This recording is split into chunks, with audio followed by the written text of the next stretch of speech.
E dando início aqui às nossas entrevistas, eu já saúdo o nosso primeiro entrevistado, que está do outro lado da tela nos aguardando. Eu saúdo o jornalista e ex-deputado federal Milton Temer. Milton Temer, bom dia. Bom dia, Anderson. Bom dia aos nossos companheiros de debate que nos acompanham.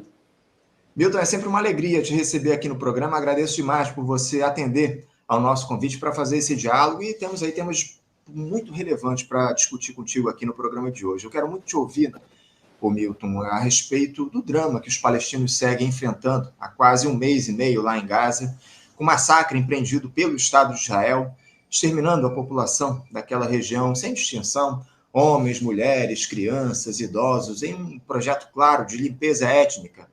Mas eu não posso deixar de começar falando hoje, Milton, como de costume, sobre o governo Lula e as suas contradições no fim desse primeiro ano de terceiro mandato do petista.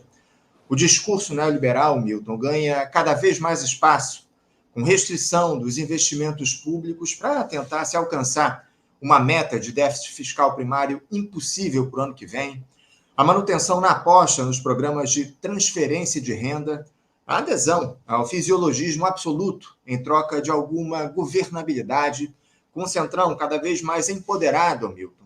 Uma situação até certo ponto errática, digamos assim, na política externa, com ações corajosas e outras alinhadas aos interesses das grandes potências globais, enfim. Milton, o governo Lula caminha aí para encerrar o seu primeiro ano com um saldo positivo em relação ao que era esperado após a vitória eleitoral no ano passado. Como é que você avalia esses até aqui 10 meses e meio de governo, Milton? Eu avalio no tom da mediocridade, do governar por governar, sem nenhuma mudança estrutural concreta. Isso fica revelado objetivamente na proposta de contra-reforma tributária que está em andamento, que cuida dos interesses específicos do empresariado na simplificação de impostos indiretos, mas que em nenhum momento toca nas questões fundamentais com respeito à progressividade, com respeito à taxação de grande patrimônio, de renda. Não. Estão preocupados em resolver a questão da contabilidade das empresas. Tem um lado positivo, que você organiza, através de um IVA, um imposto nacional, você organiza os impostos indiretos. Mas, por outro lado, sem as reformas estruturais, vamos ter um dos IVAs mais altos do mundo, o que caracteriza bem o governo de Lula. E o governo de Lula, em todos os pontos que você navegar, você vai ter essa contradição entre uma retórica eventualmente progressista e uma prática moderada, conciliadora, que, no meu modo de ver, é perigosa. Perigosa pelo que ficou exemplificado na Argentina, onde não houve...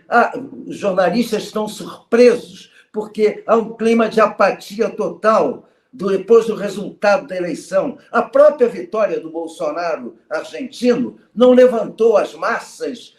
Não, é tudo assim. Por quê? Porque houve digamos assim, entramos num campo em que aquilo que era da esquerda, típico da esquerda, quando contestava o regime capitalista, sem nenhuma vergonha de dizer que era socialista e comunista, entrou num processo de pragmatismo, de conciliação, de moderação e entregou à extrema-direita a bandeira do contra tudo isso que está aí.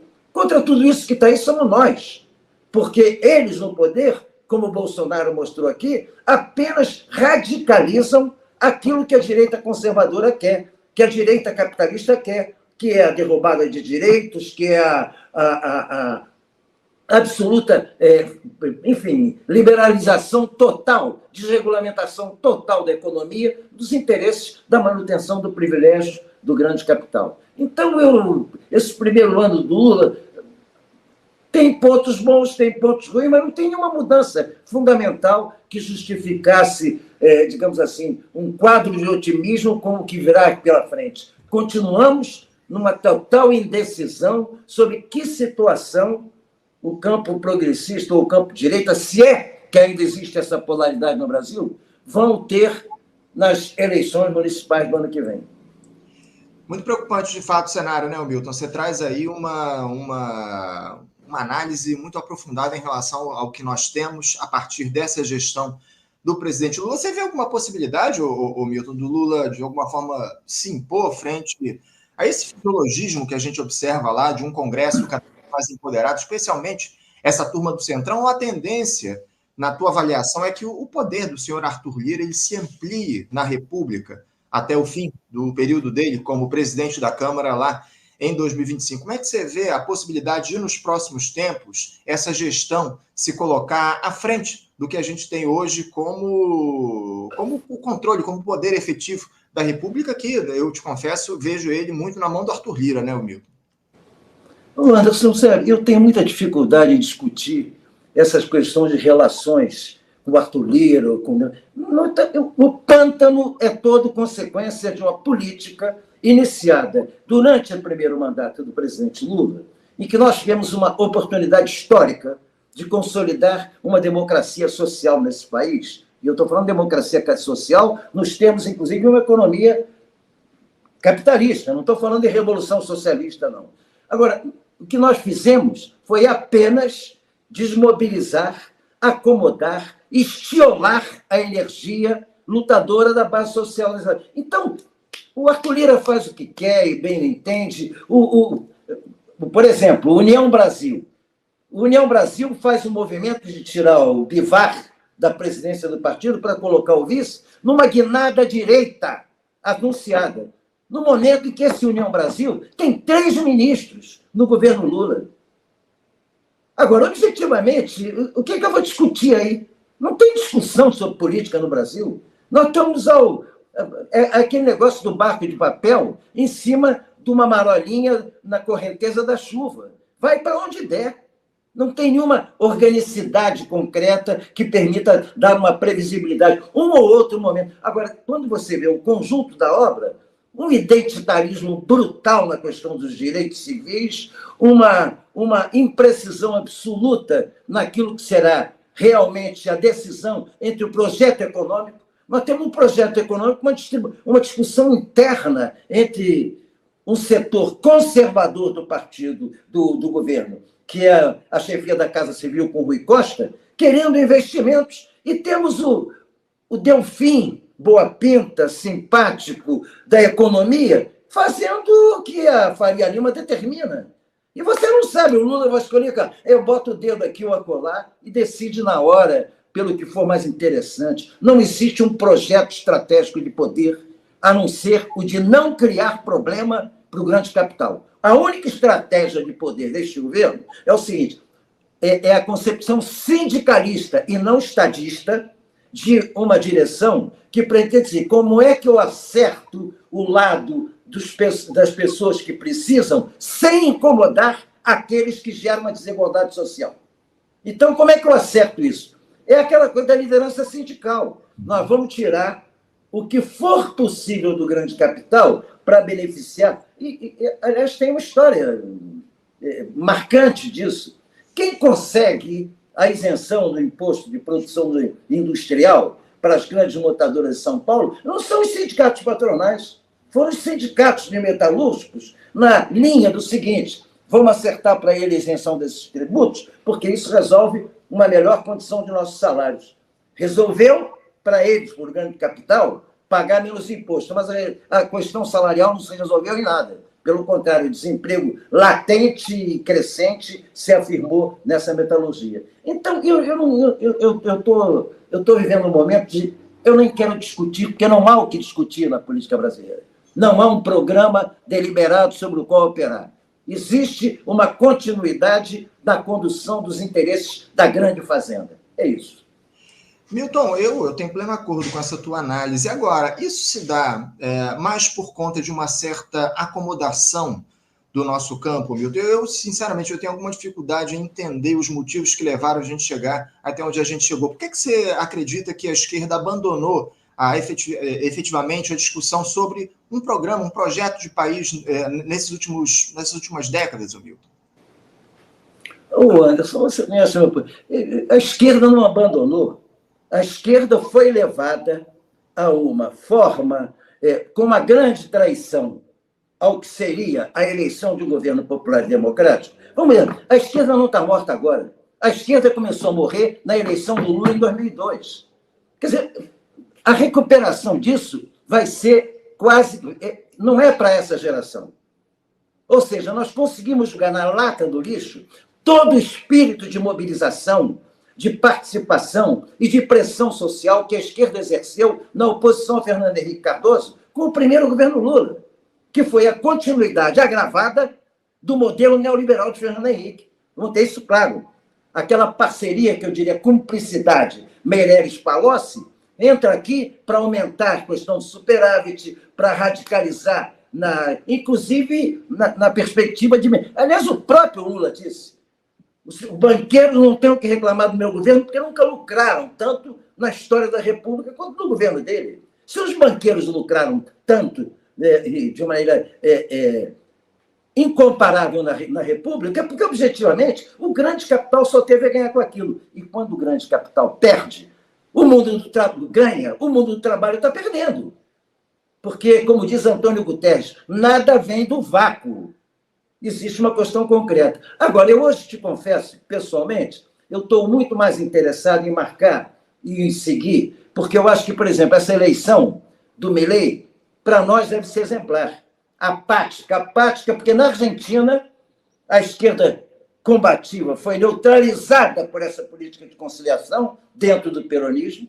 Então, ontem não havia nada de especial em Bolívia. Não podia haver, porque a disputa entre Milei e Massa não revela nenhuma contradição polarizada, revela apenas duas vertentes da política do grande capital. O que eu acho importante, por exemplo, a gente considerar, a partir daí, qual é a tendência continental. E tem uma matéria muito interessante no Globo, que é o seguinte: como é que responderam os representantes políticos a essa vitória? Aí você tem claro, por exemplo, que a Maria Corina Machado, a principal opositora do Maduro, ela é claramente extrema-direita na linha de Trump, Bolsonaro, Milei e companhia bela. Olha o que ela diz. Parabéns a todos os argentinos por um processo eleitoral exemplar e a seu presidente eleito, Javier Milei. A luta pela mudança e a liberdade avança na América Latina. Viva a Argentina, viva a Venezuela. O que ela quer dizer com isso? A ideia de liberdade hoje passa pelo controle desse anarcocapitalismo para a ideia de absoluta liberdade individual. O Estado não tem mais nenhuma interferência. O conceito de social é abandonado. Ou seja, recuperamos aqui, de uma maneira mais atropelada, aquilo que a Thatcher disse lá atrás, no início da contra-revolução neoliberal. Não existe sociedade, existem os indivíduos. Isto é a forma maior de entregar ao grande capital o controle da sociedade. O grande capital substitui os governos eleitos. São as corporações que determinam como é que se faz a política. É por aí que se destroem os direitos sociais e tal. Mas, ao mesmo tempo, o que a gente tem aí? A gente vai lá e vê o que diz o Petro. Esse não teve problema. O Petro da Colômbia, que tem serviço de exemplo para muitas coisas. O que ele diz? Ele não vacila. A extrema-direita venceu na Argentina e a decisão da sua sociedade, e é a decisão da sociedade triste para a América Latina, e já veremos isso. As relações da Colômbia e da Argentina, os vínculos entre seus povos, serão mantidos com respeito mútuo. Com respeito mútuo. Parabéns, Milei, esperamos Brana. Enfim, mas ele marca claramente uma posição. Enquanto isso, o governo Lula, como é que responde? Para variar, a democracia é a voz do povo e ela deve ser sempre respeitada. Desejo boa sorte. O cara passou a campanha inteira dizendo que o Lula era um fascínora, que devia estar preso, e o Lula responde: como? A Argentina depende do Brasil. Se tem um presidente que podia peitar, enfrentar e se colocar fazendo exigências a esse novo governo da Argentina, é o governo brasileiro. A pauta de exportações da Argentina depende do Brasil. Sim. E esse Milei, que ele não tem sequer possibilidade de... Ele vai ter que fazer concessões. Ele vai fazer como Bolsonaro. Ele vai fazer a política da direita radicalizada.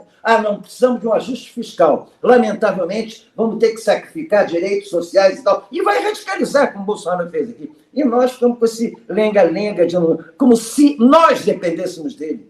Então, isso tem reflexo na própria política brasileira. Não tenha dúvida, não tenha dúvida. A Argentina é o terceiro maior parceiro comercial do país. No ano passado, os negócios ficaram na casa dos 30 bilhões de reais realizados entre os dois países, ô Milton. Eu percebo, e eu queria a tua avaliação nesse sentido, que dentro aqui do nosso continente, eu acho que o único polo de resistência efetivamente à esquerda se dá na Colômbia, lá com o Gustavo Petro, né, ô Milton? Porque no Chile a gente tem lá o Gabriel Boric, que é um representante dessa dita nova esquerda. Aqui no país a gente tem um governo de conciliação, ou seja, o único polo de resistência à esquerda se dá aqui no nosso continente, na Colômbia, não? Na Colômbia, na Venezuela, em Cuba, tem vários pontos de... Na Bolívia, principalmente, que não hesitou em romper relações com Israel diante das barbaridades que o terrorismo de Estado sionista está cometendo nas áreas ocupadas de Cisjordânia e Gaza. Não vamos esquecer do Arce, não. O Arce está dando exemplos. Ah, não, porque mas lá a direita tentou um golpe lá, ficou no poder um ano, a esquerda voltou. Sem nenhuma dúvida. E olha que na Bolívia, a direita organizada, a planície em Santa Cruz é branca, xenófoba, racista, odeia a população indígena. A população indígena seguiu um caminho de soberania nacional e de formulação de luta pela soberania junto com transformações estruturais e está ganhando. Uhum. E não tem condições melhores que havia na esquerda brasileira quando Lula foi para o poder. Entendeu? Então, objetivamente, nós continuamos numa linha de conciliação, de não incomodar o grande capital, e isso é bastante preocupante, porque o quadro da América Latina, independentemente da vitória desse energúmeno lá na Argentina, vamos ter claro, o candidato do Lula também não representava nenhum avanço. O Massa é o peronismo de direita. E, objetivamente, não há o que se iludir com isso. Então, não é que a direita está... A direita não está avançando nada. Eu não aceito essa tese. Onde existe capacidade de resistência, ela se afirma. Ao contrário, os Estados Unidos é que recuou em relação à Venezuela. Acabaram as sanções em relação à Venezuela, por necessidade. Então, ao contrário, o que nós tínhamos era que radicalizar na afirmação de soberania e de enfrentamento, e não de moderação, que é o que dá a pauta desse governo. É o que a gente tem. Infelizmente, eu devo concordar com a tua análise, porque a situação é cada vez mais grave. Eu queria aproveitar o ensejo que você trouxe, Milton, na tua última resposta, para partir logo para falar a respeito desse caos que a gente tem observado aí nos últimos mês e meio lá no Oriente Médio. Há cerca de 40 dias, aí, mais de 12 mil palestinos já foram mortos por conta dos ataques do Estado sionista de Israel. O mundo observa atônito, Milton, o avanço das tropas de Benjamin Netanyahu, que já alcançam o sul de Gaza. A Cisjordânia, a região que não é comandada pelo Hamas, também virou alvo do apartheid empreendido por Israel. Enfim, Milton, o panorama piora a cada dia e ninguém faz nada para conter esse processo. Muito pelo contrário, tenta-se igualar as ações do Hamas com as do sionismo israelense.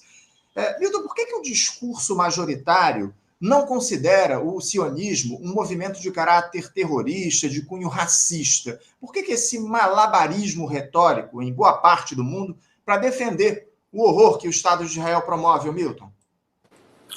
Olha, Anderson, o Estado de Israel, o sionismo já foi considerado pela ONU, por documentos, como uma ideologia racista de 1975 até meados da década de 90.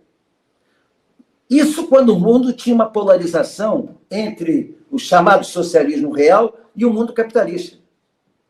Com a extinção do campo socialista, a luta dos palestinos foi muito prejudicada, porque prevaleceu um crescimento absurdo da hegemonização do mundo, enfim, digamos assim, da hegemonia americana no planeta, da hegemonia yankee no planeta, e nós tivemos os episódios trágicos, por exemplo, do Acordo de Oslo, em que Arafat se entregou objetivamente, foi obrigado a se entregar às imposições que foram feitas para que ele aceitasse a dualidade de Estados como pelo menos uma conquista mínima.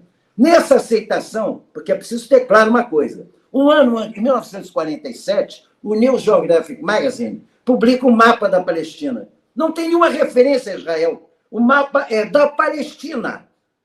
New Geographic International, revista internacional de geografia reconhecida.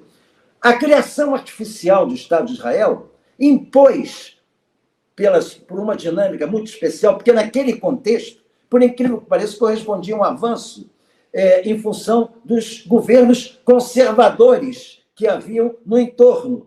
Ali não havia ainda a ascensão dos oficiais nacionalistas, progressistas, dos chamados não alinhados, que vieram com Nasser e Hafez Assad, o pai do atual Assad, se juntar a Tito e Nehru e formar aquela célebre linha dos não alinhados. Foi o melhor período do mundo em que havia o campo socialista, em que havia o mundo capitalista e havia os não alinhados, que consistia-se o terceiro mundo em ascensão. Então, objetivamente, o que nós estamos vivendo hoje lá não é surpreendente. Em primeiro lugar, não está começando um ataque na Cisjordânia, independentemente de não ter Hamas. Há apenas uma radicalização, e vamos ter claro, foi Antônio Guterres que disse, esse episódio do Hamas não surgiu do vácuo, ele vem de décadas de opressão, e eu conheço isso pessoalmente, porque eu, como deputado federal, em 2002, estive na Palestina, estive em Ramallah, quando Arafat esteve preso, cercado por tropas de Israel, isso em 2002.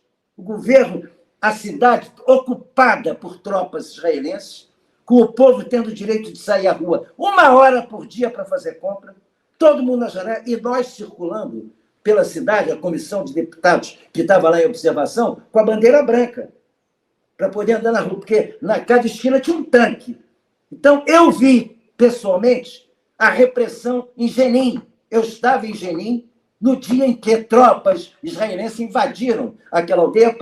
E como é que eles fazem? Eles entram de bulldozer em cima das casas. Isso em 2002. Aliás, eu fiz uma postagem recente, são 2 citações interessantes. Em 1999, Mandela, pacifista, o apóstolo de não enfrentamento, o que fez a recuperação da ideia de integração entre a sociedade negra e branca, como se isso fosse possível num regime capitalista discricionário na África do Sul. Pois bem, Mandela, esse vídeo está no YouTube, é só encontrar. Ele faz um discurso claro. Eu luto pela paz, eu luto por dirimir as divergências através das relações pacíficas. Mas existe um momento em que, quando essas relações pacíficas não se afirmam e não encontram resultado prático, a resposta à violência é uma violência igual. Defendendo claramente isso, como ele, aliás, defendeu a luta armada na África do Sul. Em 2012, um texto incrível de Eduardo Galeano. Ele faz uma descrição do que era a operação, porque esse primeiro massacre agora, muita gente não lembra, porque está entrando principalmente essa canalha geração de jornalistas desinformados ou de má fé, que operam a lógica de qualquer discussão sobre o que está acontecendo a partir do atentado terrorista do Hamas, sem levar em conta. Em 2012, tem um texto do Galeano descrevendo o papel de Israel dentro de Gaza, naquele massacre anterior, onde foram bombardeados escolas da ONU, onde foram também bombardeados hospitais, e todo mundo esquece isso, como se isso só estivesse acontecendo agora. Não! Pois bem, o texto de Galeano serve para hoje, denunciando a forma terrorista, o massacre, dizendo de maneira clara, Israel não pode ter o direito a tudo. E ele diz claramente por que o tudo. Ele diz, os palestinos ficaram sem Estado, ficaram sem bairro, ficaram sem casa, ficaram sem hospital, ficaram sem escola, ficaram sem nada. Isso ele escreve em 2012. E, no entanto, essa mídia corporativa canalha e seus porta-vozes, digamos assim, sustentado pelos altos salários com que se vendem, dizem barbaridades sobre o que está acontecendo. Agora, independentemente disso, você sente de maneira clara que Israel está sendo de novo classificado como terrorista, e, aliás, eu quero louvar uma iniciativa tomada pela presidente atual do Partido Socialismo e Liberdade, do qual eu não sou alinhado, eu sou do campo da esquerda do partido, que fez uma denúncia ao Tribunal de Haia pedindo a prisão de Benjamin Netanyahu. fundada em dados concretos e enumerados. E o pedido dela tem amplas assinaturas, da Paula, nova presidente. Então, objetivamente, o que nós estamos vivendo é apenas a constatação de que, independentemente do poder do sionismo sobre os grandes centros financeiros, sobre os governos e sobre, principalmente, a grande mídia, independentemente disso, a pressão social obrigou a embaixatriz negra dos Estados Unidos, aquela grande ela que até então defendia o colonizador contra o colonizado, a votar contra Israel ao se abster na última votação de resolução. Por que isso? Porque a pressão social porque fica bizarro você ver uma Globo News ou uma CNN com os jornalistas tentando edulcorar a ação do Exército de Israel e as imagens mostrando bombardeios generalizados, incêndios e atropelos gerais. Prédios sendo demolidos com gente dentro. Aliás, a quantidade de mortos de Israel continua a mesma, 1.400, esse número não para. A dos palestinos é que hoje está em 12 mil. E aí os canalhas da informação, principalmente um correspondente da G-News em Londres, não, os dados não podem ser analisados porque não tem uma auditoria independente. Agora, os dados fornecidos pelo Exército de Israel sobre o que está fazendo, ele não diz que é de auditoria independente. Ele entuba, mas as imagens contrariam. Então, independentemente disso, é evidente que a imagem de Estado terrorista hoje é vinculada, sem nenhuma dúvida, à ideologia do sionismo. O sionismo é uma ideologia que não tem nada a ver com o judaísmo, não tem nada a ver com essa questão do semitismo ou não. Existem sionistas judeus e existem, aliás, em grande número, sionistas cristãos. Os neopentecostais, principalmente dos Estados Unidos, eles com a ideia da volta do Messias, eles têm por Israel a ideia... Os pastores dessas empresas, em tempos, eles têm atrás deles sempre aquele candelabro de Israel. Eles são vinculados diretamente. Então, o sionismo não tem nada a ver com o judaísmo diretamente. O sionismo é uma ideologia criada no fim do século XIX, com o objetivo claro de tirar da Europa e mandar para qualquer outro lugar do mundo, que podia ser a Patagônia, podia ser Uganda, podia ser Palestina. Está lá no livro do Theodor Herzl, o grande ideólogo do sionismo. Bancado pelo Rothschild, o grande banqueiro inglês, está lá a ideia de fazer um lar para os judeus. Por que o lar para os judeus? Porque a Europa, no fim do século XIX, foi invadida pelas ondas seguidas de revolucionários que estavam sendo expulsos nos pogroms do czar russo Nicolau para a Europa Ocidental. E grande parte desses revolucionários eram judeus. Eram judeus, revolucionários judeus. Então, eles trazem para dentro da colônia judaica burguesada e assimilada dentro dos seus países 2 problemas. O primeiro problema, a radicalização do antissemitismo do caráter religioso. Mas o segundo problema é o da luta de classes. Porque eles são revolucionários. E o judaico e a população judaica assimilada na Europa, ela era em grande parte aburguesada. Então, vou botar essa gente daqui para fora. É aí que nasce o sionismo.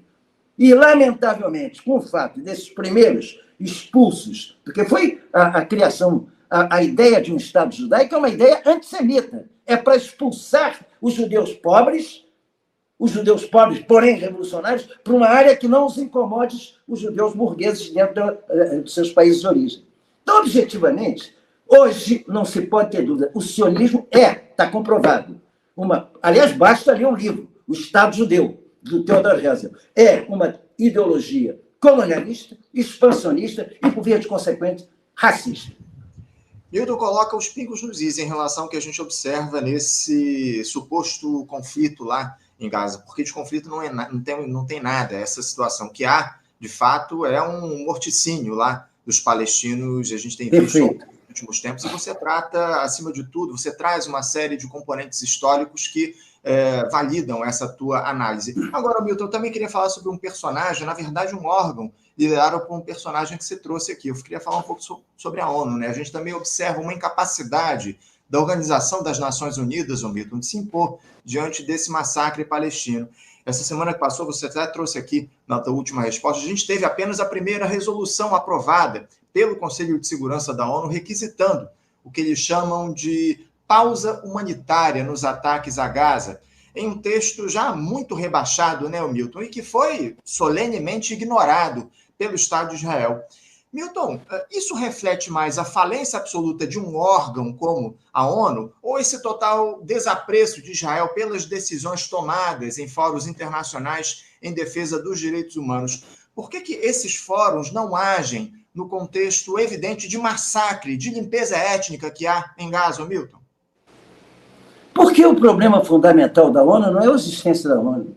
Se você olhar as resoluções da Assembleia Geral, que congressam todos os países ali inscritos, a quantidade de resoluções condenando ao longo das décadas, não foi a Assembleia Geral da ONU, foi, num momento específico da história, classificou o sionismo como racismo. Ali os Estados Unidos não pôde exercer o seu poder de veto. E aí é que está o problema da ONU. O problema da ONU não é a ONU. O problema da ONU é o seu Conselho de Segurança. E é o erro fundamental, no meu modo de ver, da proposta de Lula. Lula quer que o Brasil participe do Conselho de Segurança. Um governo democrático progressista tem que defender a extinção do Conselho de Segurança. Porque o Conselho de Segurança é um congressamento das potências que saem emergentes da Segunda Guerra Mundial para se afirmar sobre a vontade mundial. Um deles, não é só pelo lado dele, os Estados Unidos ou a Rússia podem vetar uma decisão tomada consensualmente pela Assembleia Geral. Eles vetam e ela não se implementa. E é atrás disso que o Estado de Israel, principalmente depois da crise de Suez, porque até a crise de Suez, o Estado de Israel era protegido pelo campo socialista. Olha que coisa bizarra. É no momento da crise de Suez que Ben-Gurion se vende para o Ocidente, que eles não têm saída para a gente aqui, porque os árabes nacionalistas de esquerda certamente não vão entrar em acordo conosco. Então, vamos nos vender para o lado de lá. E se entrega para o mundo capitalista, para dizer, vou ser a base do mundo capitalista no Oriente Médio. É aí que se cria o arsenal nuclear clandestino de Israel, porque não é submetido a controle das agências internacionais, na medida em que nunca foi obrigado a isso. Como o Brasil, por exemplo, que até o fim do governo Fernando Henrique não tinha assinado esse acordo de não proliferação de armas nucleares e terminou por assinar. Então, por isso, nossos projetos nucleares são controlados pela agência internacional. O de Israel, não. Ninguém sabe. Foi revelado, quem revelou a existência primeiro do arsenal foi Jimmy Carter, depois, quando entrou na sua fase humanística, décadas depois de deixar de ser presidente dos Estados Unidos. Foi ele quem revelou, existe um arsenal nuclear. Israel com mais de 100 ogivas, hoje muito mais. Então, objetivamente, nesse quadro que nós estamos vivendo aí o problema não é a ONU, não. O problema é a democratização, a extinção do Conselho de Segurança da ONU. A Assembleia Geral delibera, então é isso que vale.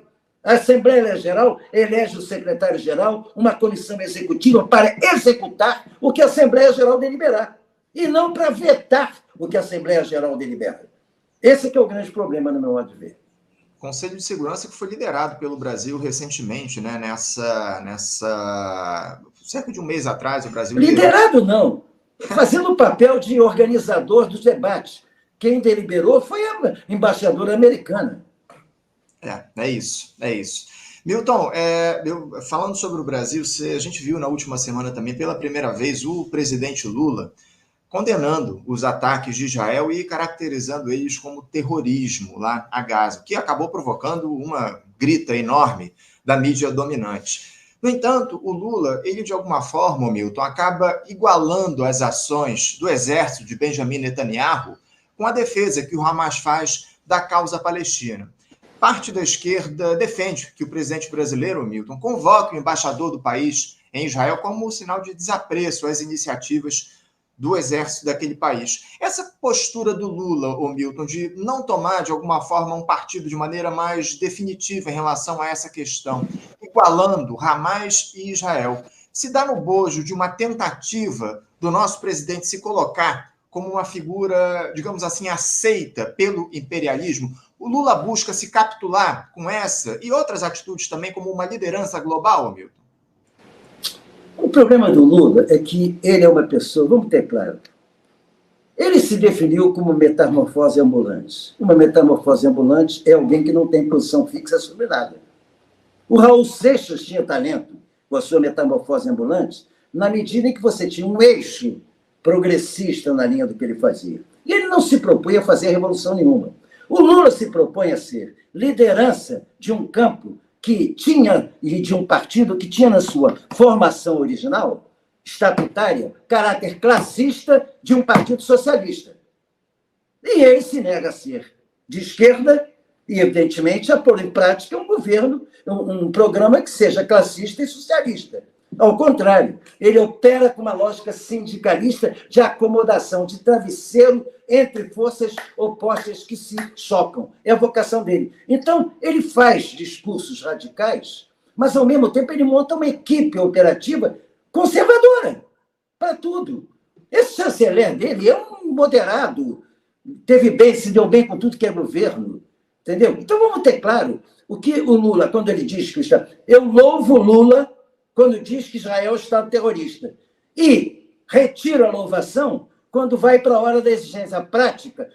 Qual é a operação prática resultante da caracterização de Israel como Estado terrorista? Foi conversar com o presidente de Israel, bater papo com ele, preocupado com a onda de antissemitismo no mundo crescente. O que é essa onda de antissemitismo no mundo crescente? É uma campanha que fazem as federações sionistas para tentar criminalizar as manifestações de massa, em várias capitais do mundo, em apoio à Palestina. Pô, tentaram impedir o show do Roger Waters aqui no Brasil, pô. Eles não brincam em serviço. A principal tarefa hoje das organizações israelenses é fazer com que, juridicamente, no plano internacional, se iguale o antisionismo ao antissemitismo. E, para isso, tem o apoio aqui na mídia brasileira. Eu já li editorial do Globo com essa linha, eu já li artigo do Demétrio Maioli com essa linha. Canalha, porque isso aí só pode ser por má fé, porque sabe-se perfeitamente a diferença entre ser antissemita e ser antisionista. Aliás, eu fui condenado em primeira instância e absolvido em segunda instância por antissemitismo, em função da minha militância na solidariedade com a Palestina, numa sala de audiência onde o único semita era eu, pô. Eu era o único semita na sala. Aliás, o advogado que me atacava é o mesmo que tentou impedir o show do Roger Waters no Brasil. Então, objetivamente, essa é uma operação mundial, porque eles operam, talvez a internacional tão ou mais poderosa que a internacional comunista é a internacional sionista. Porque em qualquer lugar do mundo, eles operam segundo as regras estabelecidas pelo Knesset, pelo Parlamento de Israel. Eles operam como partido político israelense dentro do Brasil. Então, o que esse embaixador fez era, objetivamente, delicadamente, por telefone clandestino, pedir ao governo de Israel para substituí-lo imediatamente. E ele continuou dando a entrevista coletiva, como se nada tivesse acontecido, e vamos deixar morrer. Ele vai continuar aí. Então, objetivamente, tudo bem que o Estado... todo o apoio a Lula contra a onda que fizeram contra ele. Mas vamos ter claro, a sua malemolência fez com que o retórica não tivesse a menor importância diante da prática concreta de estar, alguns dias depois, conversando com o presidente de Israel e, ao mesmo tempo, mantendo no seu lugar o embaixador de Israel aqui no Brasil, depois da brutalidade contra a soberania nacional que ele cometeu ao se reunir com parlamentares bolsonaristas e com o próprio nominável em território brasileiro. Muito bem lembrado, Milton. Muito bem lembrado esse episódio aí da reunião do embaixador de Israel aqui no Brasil com o Bolsonaro e os parlamentares bolsonaristas. Milton, para a gente fechar aqui, a gente tem observado aí a possibilidade, inclusive foi divulgado pelo jornal The Washington Post esses dias, da possibilidade de uma pausa humanitária lá no conflito de 5 dias em torno da troca, né, dessa pausa humanitária com a troca de alguns reféns liberados pelo Hamas, especialmente mulheres e crianças. Anderson, sim. Por que crianças e mulheres palestinas sequestradas pelo exército de Israel são chamados de presos políticos e os que são tomados pelo campo do Hamas? Olha, eu não tenho nada a ver com o Hamas. Se a Palestina fosse livre, eu seria, longe da Palestina, oposição a Hamas. Eu sou Frente Popular de Libertação da Palestina, uma organização marxista revolucionária fundada pelo saudoso Jorge Habash. O Hamas é uma instituição criada financeira e politicamente pelos Estados Unidos e por Israel, para se contrapor à OLP quando ela era revolucionária. Então, não tem nada a ver com o Hamas. Mas o Hamas foi eleito em Gaza por conta da malemolência, por causa do recuo do Fatah, de Mahmoud Abbas, em relação a Israel. Então, vamos ter claro o seguinte: por que quando é do lado do Hamas, é refém, e do lado de Israel é prisioneiro político? Essa categoria já mostra a assimetria do tratamento dos dois, porque o refém é um lado bandido, o outro é um lado da guerra. Uma guerra onde tem, de um lado, uma potência nuclear, com uma força aérea, uma força naval, uma artilharia, arrebentando com uma área de população civil que não tem defesa antiaérea, que não tem exército organizado e que não tem marinha. Então, objetivamente, eu não aceito, eu não uso essa categoria. Uhum. É isso. Milton, então, mas o jornal The Washington Post, como eu ia dizendo, está falando dessa possibilidade aí de pausa humanitária por 5 dias diante desse cenário que a gente tem observado em Gaza. Você vê essa possível pausa humanitária como uma vitória da diplomacia nesse cenário que a gente vê lá no Oriente Médio? Como é que você classificaria, Milton, essa possibilidade, ainda que seja evidentemente mais do que necessária, uma pausa nos bombardeios, desse genocídio promovido por Israel? Como é que você vê essa possibilidade dentro do contexto que está colocado nesse cenário, Milton? Pausa humanitária corresponde mais ou menos... Eu quero saber o que acontece depois da pausa humanitária, entre aspas. Pausa humanitária é como você imaginar que alguém está no meio de uma fogueira sendo queimado e, de repente, a gente vai ficar 5 dias sem botar lenha na fogueira. Não é pausa humanitária, tem que acabar com o bombardeio. Tem que encerrar, tem que imediatamente haver uma pressão internacional para que haja a instalação dos 2 estados, que é a única forma de ter paz ali, e os Estados Unidos têm responsabilidade primária sobre isso, antes que acabe a Palestina e o povo palestino. Aliás, na lógica de um ministro de Netanyahu, que disse que não existe povo palestino, logo não existe Estado palestino. Se existe alguém que propõe um genocídio de maneira objetiva, é o ministro de Netanyahu. Então, que pausa humanitária? Esse é pior do que refém. Não tem pausa humanitária numa guerra que, quando terminada a pausa humanitária, eles ficam com o aval de poder bombardear tudo de novo. 5 dias sem bombardear. Para quê? Olha aqui, você já se deu conta do absurdo? Estado de Israel pede para que as populações se retirem de suas casas e se retirem de suas casas para ir para onde? Como se retirem de suas casas? Isso é crime de guerra. Você não pode movimentar populações e cidades, tirar essas populações. Isso é um crime de guerra, para ocupar e colocar no lugar colonos. Então, é uma sucessão de evidências que só uma mídia canalha e vendida pode não dizer de maneira objetiva como está acontecendo. É isso. Lamentavelmente, é isso. Milton Temer, eu só posso te agradecer aqui a tua participação com a gente hoje no nosso programa. Muito obrigado por você nos dar a honra, mais uma vez, de participar desse diálogo aqui com a gente. Eu já quero adiantar, Milton, que eu já conto com você, com a tua participação no próximo dia 8, num debate que eu, sinceramente, desejo não fazer aqui no Faixa Livre. No dia 8 de dezembro, a gente vai completar, na verdade, no dia 7, a gente completa 2 meses desse morticínio lá em Gaza, e a gente vai fazer um debate especial aqui no dia 8. Eu já conto com a tua participação nesse debate aqui com a gente, tá bom, Milton? Acertado. Obrigado, Milton, pela tua participação. Bom dia para você, uma ótima semana de trabalho e deixo meu abraço forte. Um abraço forte em você, Anderson, na nossa equipe e em todos que nos honraram com a sua audiência. Um grande abraço. Valeu, Milton. Até a próxima. Conversamos aqui com Milton Temer. Milton Temer, jornalista, ex-deputado federal, tratando conosco um pouco a respeito da situação local, né, da política nacional, e falando bastante sobre esse processo de genocídio que a gente observa lá em Gaza, enfim, empreendido pelo Estado de Israel. Lamentavelmente, a situação é muito grave, e o Milton trazendo verdades aí trazendo luz ao que está acontecendo lá no Oriente Médio. Importantíssima a entrevista que a gente fez aqui no programa de hoje com o Milton Temer. Bom, gente, estou aguardando aqui o nosso próximo entrevistado.